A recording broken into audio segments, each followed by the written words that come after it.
Hello everyone, আশা করি সবাই ভালো আছেন। কার্নিভাল ফেরিঘাট থেকে প্রশান্ত বলছি। আমি এখন আছি কাঞ্চন। এটা হচ্ছে কার্নিভাল ক্রুজের ফেরিঘাট। এটা বিআইডব্লিউটির ফেরিঘাট হলেও এই ফেরিঘাটটা কিন্তু সাধারণত কার্নিভাল ক্রুজ ব্যবহার করে। তো এখন বিকেল, এই জন্য কার্নিভাল ক্রুজটি নেই। আপনারা সবাই জানেন কার্নিভাল ক্রুজ কিন্তু সকাল 9টার সময় এখান থেকে ছেড়ে চলে যায় দ্বীপজেলা ভোলার উদ্দেশ্যে। আর দ্বীপজেলা ভোলা থেকে সন্ধে 7টায় রওনা দিয়ে চলে আসে ঢাকার এই কাঞ্চনের ফেরিঘাটটিতে। আমি এখন আছি শীতললক্ষার পাড়ে। সবাইকে শুভেচ্ছা জানিয়ে শুরু করছি। আজ পহেলা বৈশাখ, বৈশাখ মাসের প্রথম দিন। আজকে আমরা এসেছি শীতললক্ষার পাড়ে। এটি কাঞ্চন ব্রিজের পাশে শিমুলিয়া ঘাট। আমি এখন যেই দিকে যাচ্ছি এটি মূলত কার্নিভাল ক্রুজের ফেরিঘাট, তবে এখান থেকে শীতললক্ষা নদীটিকে খুব সুন্দরভাবে দেখা যায়। আজকে প্রচুর বাতাস আছে, তো নদীটিকে খুব সুন্দরভাবে উপলব্ধি করার জন্যই মূলত এখানে আসা। ফেরিঘাটটি একেবারেই নতুন, তবে এখান থেকে নদীতে চলাচলরত বোট বা নৌকোগুলো দেখতে সত্যি খুব সুন্দর লাগে। দূরে একটি বালুর ট্রলার দেখা যাচ্ছে, তার পাশেই একটি ডিঙি নৌকা। এইটা এই বছর ঈদের সময় পরীক্ষামূলকভাবে শুরু করেছিল কার্নিভাল ক্রুজ শীতললক্ষার এই কাঞ্চন এরিয়া থেকে। তো এরা ভালো সাড়া পেয়েছে। এখান থেকে যাত্রী নিয়ে এই পাশ দিয়ে কাঞ্চন ব্রিজ হয়ে কিন্তু চলে যায় মেঘনার দিকে। মেঘনা হয়ে এরা চলে যায় দ্বীপজেলা ভোলার উদ্দেশ্যে। এখানে একটি লঞ্চ দেখতে পাচ্ছি, এমভি মিঠামইন। কেমন লাগতেছে বসতে? অনেক বাতাস। আবহাওয়াটা দেখছো? সুন্দর একটা আবহাওয়া না? আর কাঞ্চন ব্রিজের প্রায় 2টা অংশই ছেড়ে দিছে। শীতলক্ষার এই অংশ দিয়া কিন্তু ঘোড়াশাল চলে যাওয়া যায়। আর এখানে নাব্যতা খুবই ভালো। এখানে শীতললক্ষা খুবই সুন্দর, তবে ভরা বর্ষায় শীতললক্ষাকে আরও বেশি সুন্দর মনে হয়। কিছুদিন আগেও এখানে কচুরিপানায় বোঝাই ছিল, তবে এখন নদীটা খুবই পরিষ্কার মনে হচ্ছে। তবে আজকে খুব বাতাস থাকায় নদীটিকে অন্যরকম সুন্দর লাগছে। নদীতে বহমান এই জাহাজটি হয়তো ঘোড়াশালের দিকে রওনা করেছে। এখানে নদীর বাঁক দেখতে খুবই ভালো লাগে। আপনারা চাইলে ঘুরে আসতে পারেন শীতললক্ষার পাড় থেকে। ফেরিঘাট থেকে বের হয়ে এখন আমরা শিমুলিয়া ঘাটে। মূলত এখানেই সবাই ঘুরতে আসে। এখানে কিছু লঞ্চ এবং হাউস বোট পাওয়া যায়। একটা সুন্দর কাঠের বোট। এখান থেকে কাঞ্চন ব্রিজ খুব সুন্দরভাবে দৃশ্যমান।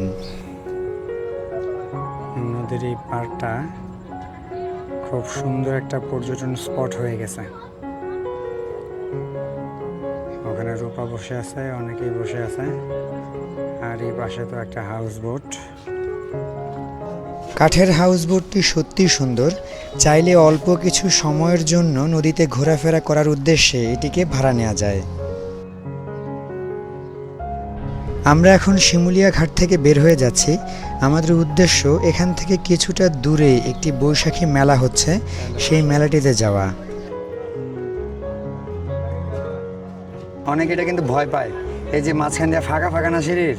আমি তো ভয় পাওয়ার কি আছে? ওদের তো পা যাবে না, তুমি চাইলেও নিতে পারবে না। মনে করো এই গেল, তুমি নিতে পারবে না। তো এই যে দেখছো ছোট বাচ্চারা ওদের যেতে পারবে না। এইটুকু জায়গা দিয়ে বাচ্চা পড়ে গেল, তুমি জায়গাতে তুমি নিতেই পারবে না। একটা কক্সবাজার ফিল আছে এখানে।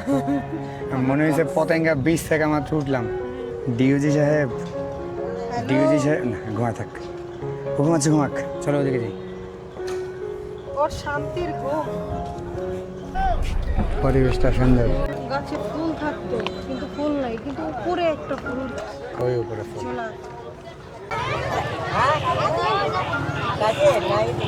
পাখা বিক্রি হচ্ছে। আমরা কিছুক্ষণ আগে মেলায় প্রবেশ করলাম। মেলা যথেষ্ট জমজমাট, তবে ধীরে ধীরে লোক সংখ্যা আরও বাড়ছে। কাপকেক,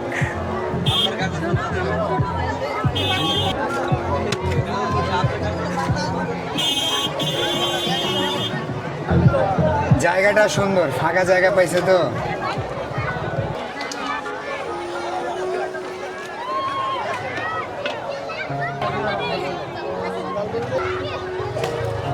জাল কেমন দিবে?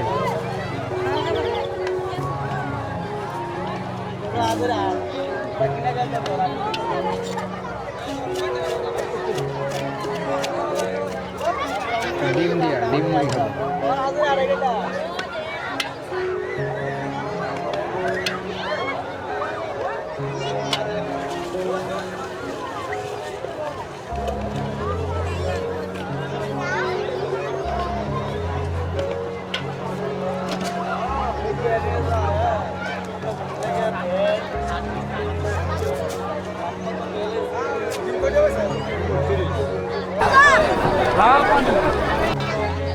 একটা ছোট্ট মেলা, খুব বেশি বড় না, তবে ভালোই লাগছে দেখতে।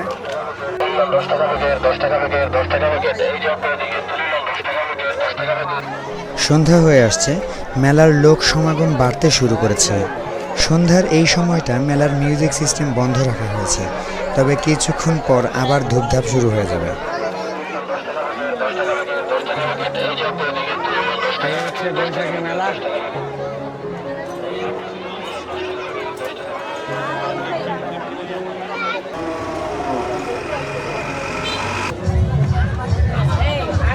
আমার বাঁ পাশে দেখতে পাচ্ছি মুড়ি মুরগির দোকান, আর ডান পাশে খেলনা।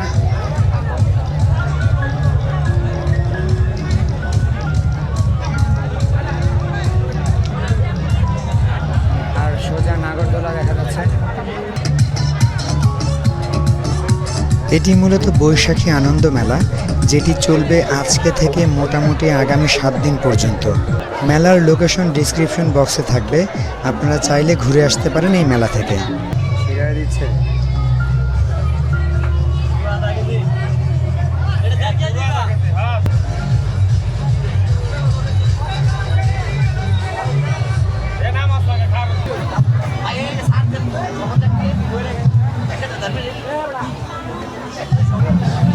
আর এগুলো সব মিষ্টির দোকান। ঘোরাফেরা শেষ শেষ ঘোরাফেরা।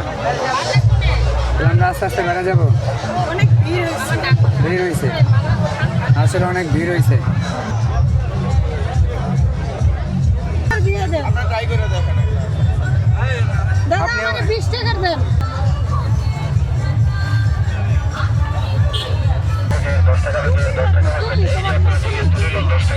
আমার পছন্দের টুপি নাই এখানে।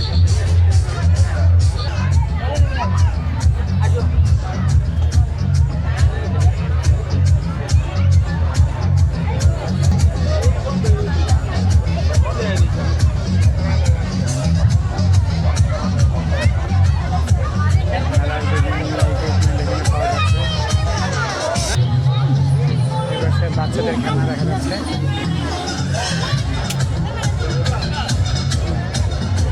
এই ছিল ছোট্ট একটি মেলা, বৈশাখী মেলা। এটি চলবে মোটামুটি 1 সপ্তাহ।